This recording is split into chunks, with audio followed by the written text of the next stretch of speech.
अमित जाहि नहीं भजनी कृपा सिंधु शिव परम आराधा प्रगट न कहे मोर रखवाला शंकर दुख अवलोकि भवानी प्रभु मुनि भजे हृदय कुनानी विजयक समुझि न कछु कई जाई तपहि जवाई बहुर अधिकारी सतहि ससोच जानी वृष केतु कही कथा सुंदर सुख हेतु भरनत पंथ विविध इतिहासा विश्वनाथ पहुँचे कैलासा तह पुनि सबु समुझि पनयापन बैठे भट कर कमलासन शंकर सहज स्वरूप सम्हारा लागी समाधि अखंड अपारा रामचरित मानस मिलि गावा तुलसीदास ये कथा सुनावा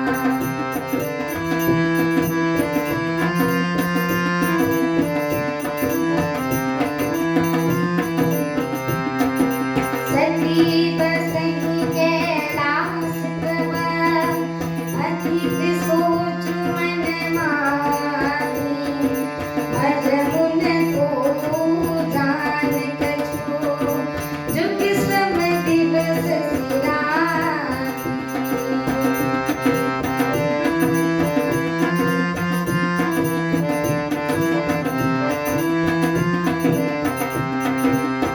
रामचरित मानस मिलि गावा तुलसीदास ये कथा सुनावा नित नव सोच सती उर भारा तब जहु दुख सागर पारा मैं जो किन्ह रघुपति अपमाना मुनिपति बचनु मिषा कर जाना सो फल मोहि विधाता दीन्हा जो कछु चित रहा सोई दीन्हा अब विधि यस बूझिय नहीं कोई शंकर बिम बुझिया बस मोहि कहीं न जाई कछु हृदय कलानी मन महुना महि सुमिर सयानी जो प्रभु दीन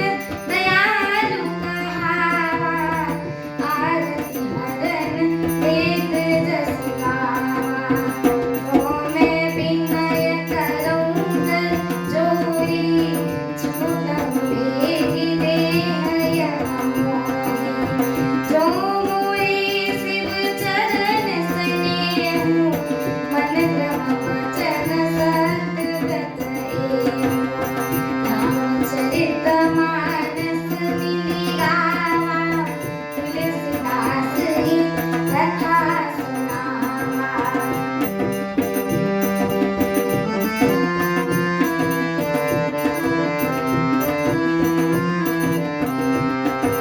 तो सबर दरसी सुनिया प्रभु करो सो पाई होई मरनु जहि विनय क्षमा दुस्सह विपत्ति बहाई रामचरित मानस मिलि गावा तुलसीदास ये कथा सुनावा रामचरित मानस मिलि गावा तुलसीदास ये कथा सुनावा अर्थात अपनी करनी को याद करके सती जी के हृदय में इतना सोच है और इतनी अपार चिंता है कि जिसका वर्णन ही नहीं किया जा सकता है। उन्होंने समझ लिया है कि शिव जी की कृपा के परम अथाह सागर है। इससे प्रकट करने में उन्होंने मेरा अपराध नहीं कहा है। शिव जी का रुख देखकर सती जी ने जान लिया कि स्वामी ने मेरा त्याग कर दिया है और वे हृदय में व्याकुल हो उठी। अपना पाप समझकर कुछ कहते नहीं बनता, परंतु हृदय भीतर ही भीतर कुम्हार के आवे के समान अत्यंत ही जल रहा है।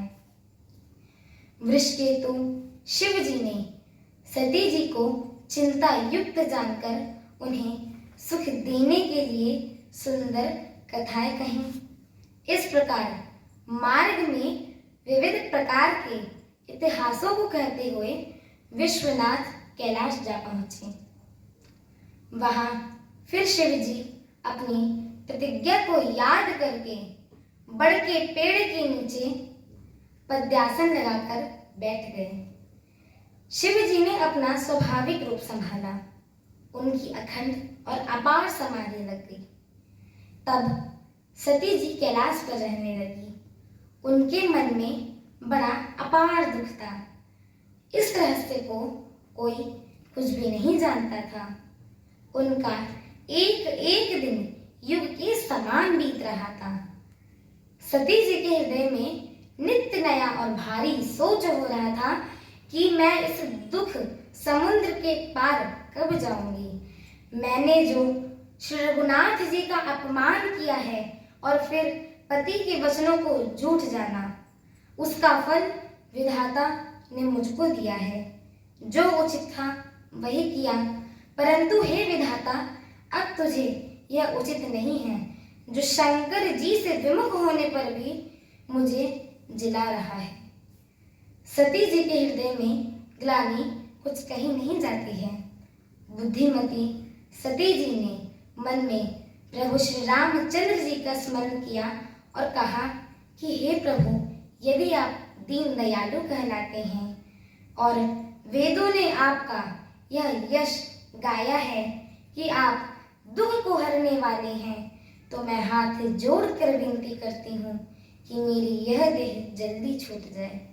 यदि मेरा शिव जी के चरणों में प्रेम है और मेरा यह प्रेम का व्रत मन वचन और कर्म आचरण से सत्य है, तो हे सर्वदर्शी प्रभु सुनिए, मैं शीघ्र वह उपाय कीजिए जिससे मेरा मरण हो और बिना ही परिश्रम या पति परित्याग रूपी अहस विपत्ति दूर हो जाए।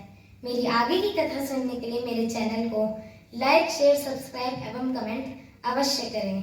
बोलिए सियावर रामचंद्र की जय। जय श्री राम।